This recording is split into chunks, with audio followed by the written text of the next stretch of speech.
You think your pet sleeps next to you because it loves the warmth of the blankets. You think they follow you into the bathroom because they're clingy. And you think when they stare at you for no reason, they're just waiting for a treat. But you're wrong. They aren't just living with you, they are studying you. And today, I'm going to tell you the real reason they never let you out of their sight, and why it might make you feel a little bit guilty. We like to believe we are the masters, the ones providing the food, the shelter, the good life. But there is a silent psychological contract happening under your roof that you haven't signed yet. Later in this video, I'm going to reveal the one mistake almost every pet owner makes, a mistake that actually causes your pet to take on your physical pain as their own. But first, we need to understand the invisible thread that connects your nervous system to theirs. Topic 1. The invisible thread.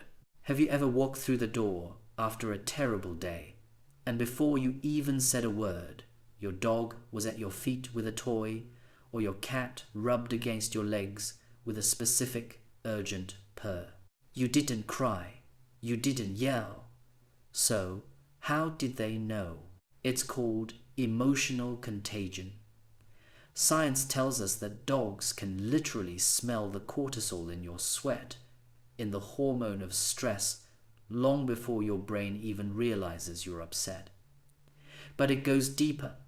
Research shows that over time, a pet's heart rate actually begins to synchronize with yours. When you're anxious about that work deadline, they aren't just being annoying by pacing around the room. Their heart is racing because yours is. They are trapped in your emotional weather system. Ask yourself, how many times have you sat on the couch, lost in a spiral of negative thoughts, while your pet sat staring at you? They weren't waiting for a walk. They were waiting for you to come back to yourself. They were holding the space for you that you couldn't hold for yourself. Topic 2. The language of the sentinel. Let's talk about those weird behaviors. Why do they follow you into the bathroom or wait outside the door? You call it a lack of privacy. In their world, it's a security detail. Though in the wild, an animal is most vulnerable when they are, well, doing their business. By standing guard, your pet is telling you, I have your back. You're safe with me. They see you as a member of their soul group who needs protection, even in the safest room of the house. And that creepy staring, the one where they just watch you from across the room, they are reading your micro expressions. They know the exact twitch of your eyebrow that means you're about to get up. They know the sigh that means you've given up for the day. They aren't just looking at you, they are downloading you. They know your routine better than your own mother does. Does that make you feel seen, or does it make you feel exposed? Topic 3. The architect of waiting. This is the part that's hard to hear. Your life is full. You have your career, your friends, your phone, your hobbies. But for them, you are the hobby. You are the career.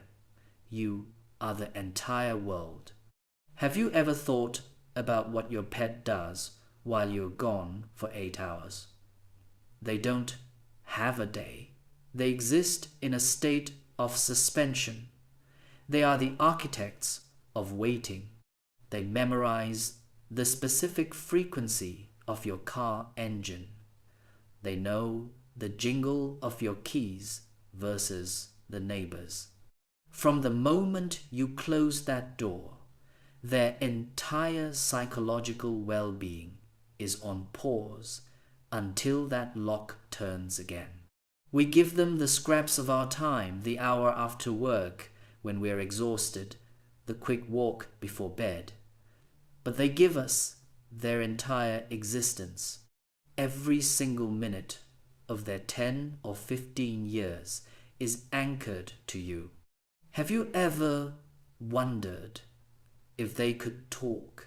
Would they complain about how much time you spend looking at that glowing rectangle in your hand instead of them? Topic 4. The mirror, the twist. But here is the secret, the mistake I mentioned earlier. We often think that when a pet starts misbehaving, shredding the couch, barking at nothing, or hiding under the bed, that they are the ones with the problem. We look for trainers, we look for medicine, but often your pet isn't broken. They are mirroring. Because they are so attuned to your energy, they often absorb the trauma or the tension in the household that the humans are trying to ignore. If there is unspoken resentment in a marriage, the dog gets anxious. If the owner is suppressing a deep depression, the cat becomes lethargic. They are the canaries in the coal mine of your soul. When they act out, they aren't asking for a timeout. They are screaming for you to look at yourself. They are carrying the emotional weight you refuse to process. They are literally sacrificing their peace of mind to manifest the stress you're trying to hide. They love you so much, they would rather be bad than let you carry your heaviness alone. One day, the house will be quiet. The leash will hang on the hook still. The bowl will be empty. And in that silence, you will realize that for years, there was a creature that witnessed every version of you. The version of you that fails. The version of you that cries in the shower. The version of you that dances when no one is watching. They never judged you. They never asked you to be better. They only asked for you to be present. We think we're the ones taking care of them, but really, they are the ones keeping us human. They are the only creatures on earth that love us more than they love themselves. Don't wait for one day to realize what's sitting at your feet right now. Next time you see them staring at you, don't just turn away. Put down the phone. Look back. Because they aren't just seeing a master. They're seeing their entire reason for breathing. Be the person they think you are before it's too late.